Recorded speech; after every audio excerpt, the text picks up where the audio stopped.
നമസ്കാരം. തൊടിയിലെ ചെടി എന്ന പരിപാടിയിലേക്ക് എല്ലാവർക്കും സ്വാഗതം. നമ്മൾ ഇന്ന് പരിചയപ്പെടാൻ പോകുന്നത് കുന്തിരിക്കത്തെയാണ്. ലിപ്റ്റോകാർപ്പേസിയ കുടുംബത്തിൽപ്പെടുന്ന ഷോറിയ റോബസ്റ്റ എന്നാണ് ഇതിൻ്റെ ശാസ്ത്രീയ നാമം. ശാലജ, ധൂപവൃക്ഷ എന്നിവയെല്ലാം ഇതിനെ സംസ്കൃതത്തിൽ വിളിക്കും. മനോഹരമായ ഈ വൃക്ഷത്തിൻ്റെ നിര്യാസം പുകയ്ക്കാനായി ഉപയോഗിക്കാറുണ്ട്. അതുകൊണ്ടാണ് ഇതിനെ ധൂപവൃക്ഷ എന്ന് വിളിക്കുന്നത്.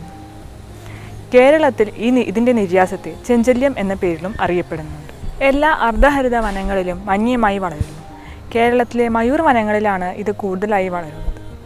40 മീറ്ററോളം ഉയരത്തിൽ വളരുന്ന ഈ വൃക്ഷം ഭാഗികമായി ഇല പൊഴിക്കാറുണ്ട്. ഇതിൻ്റെ തടിയിൽ ആഴത്തിലുള്ള വിള്ളലുകൾ കാണാം. ഈ വിള്ളലുകളിലൂടെയാണ് നിര്യാസം ഊറി വരുന്നത്. ഇതിൻ്റെ ഇല ലഘുവാണ്, കടും പച്ച നിറത്തിലും സീമാന്തം തരംഗിതവുമാണ്. ഇതിൻ്റെ പുറംവശം പരുപരുത്തതും തുകൽ പോലെയുള്ളതുമാണ്. പൂക്കൾ കൂട്ടമായോ ഒറ്റയായോ കാണപ്പെടുന്നു. പൂക്കൾക്ക് ഇളം മഞ്ഞ നിറമാണ്. ഇതിൻ്റെ ബാഹ്യദളം ചിരസ്ഥായിയാണ്. ഇവ ഫലങ്ങളോട് കൂടി ചേർന്ന് ഫലത്തിന് ചിറകു പോലെ ആയിത്തീരുന്നു. ഫലങ്ങൾക്ക് അണ്ഡാകൃതിയാണുള്ളത്. 1 സെൻറ്റിമീറ്ററോളം നീളമാണ് ഇതിനുള്ളത്. അപക്വമായ ഫലത്തിന് ശ്വേതവർണ്ണവും പാകമാകുമ്പോൾ ധൂസരവർണ്ണവുമാണ് ഇതിനുള്ളത്.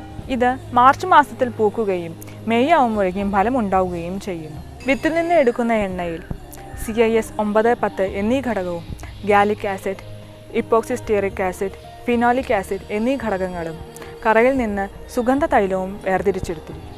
ഇത് വ്രണശോധകവും വ്രണരോപണവുമാണ്. വേദനയും ശമിപ്പിക്കും. അതിസാരം, അർശസ്, യോനിരോഗം, പ്രതരം എന്നിവയ്ക്കെല്ലാം ഉപയോഗിക്കുന്നു.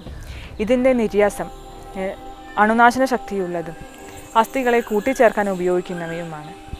ഇതിൻ്റെ ഫലം ശീതമായതുകൊണ്ട് ഇതിന് ശരീരപുഷ്ടിക്കും വാജീകരണത്തിനും ഉപയോഗിക്കുന്നു. ഇതിൻ്റെ ഫലം, തൊലി, നിര്യാസം എന്നിവയാണ് ഔഷധയോഗ്യമായ ഭാഗങ്ങൾ. ഇതിൻ്റെ കൂടുതൽ ഔഷധ പ്രയോഗങ്ങൾ ഡോക്ടർ CM ശ്രീകൃഷ്ണൻ നമ്മളോട് വിവരിക്കുന്നതാണ്.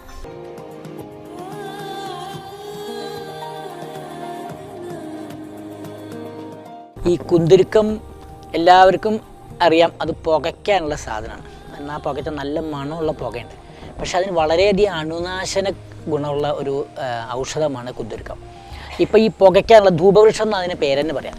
ഇപ്പോൾ നമ്മൾ ഈ വർഷക്കാലത്ത് പടർന്നു പിടിക്കുന്ന പല അസുഖങ്ങൾക്കും കൊതുക് നിവാരണമായിട്ട് ഉപയോഗിക്കുന്ന പുകയ്ക്കാനുള്ള ഔഷധത്തിൽ ആയുർവേദം ഈ കുന്തിരിക്കമാണ് ഏറ്റവും അധികം ഉപയോഗിക്കുന്നത്. മാത്രമല്ല കുന്തിരിക്കം അങ്ങോട്ട് പുകച്ച് കഴിഞ്ഞാൽ ചുറ്റുവട്ടത്തുള്ള യാതൊരുവിധ അണുക്രിമികളും ഉണ്ടാവില്ല. അതുകൊണ്ട് തന്നെ ഈ വീടുകളിലൊക്കെ പുകയ്ക്കാൻ വേണ്ടിയിട്ട് ഈ കുന്തിരിക്കം ഉപയോഗിക്കാം. പിന്നെ ഇതിൻ്റെ ഈ അണുനാശനക്രിമി ഉപയോഗിക്കുന്ന ഇത് വെച്ച് കഷായം വെച്ചിട്ട് ഈ യോനി രോഗങ്ങളുടെ ഡൂഷ് കൊടുക്കും, അതുപോലെ ക്ഷാളനം കൊടുക്കും.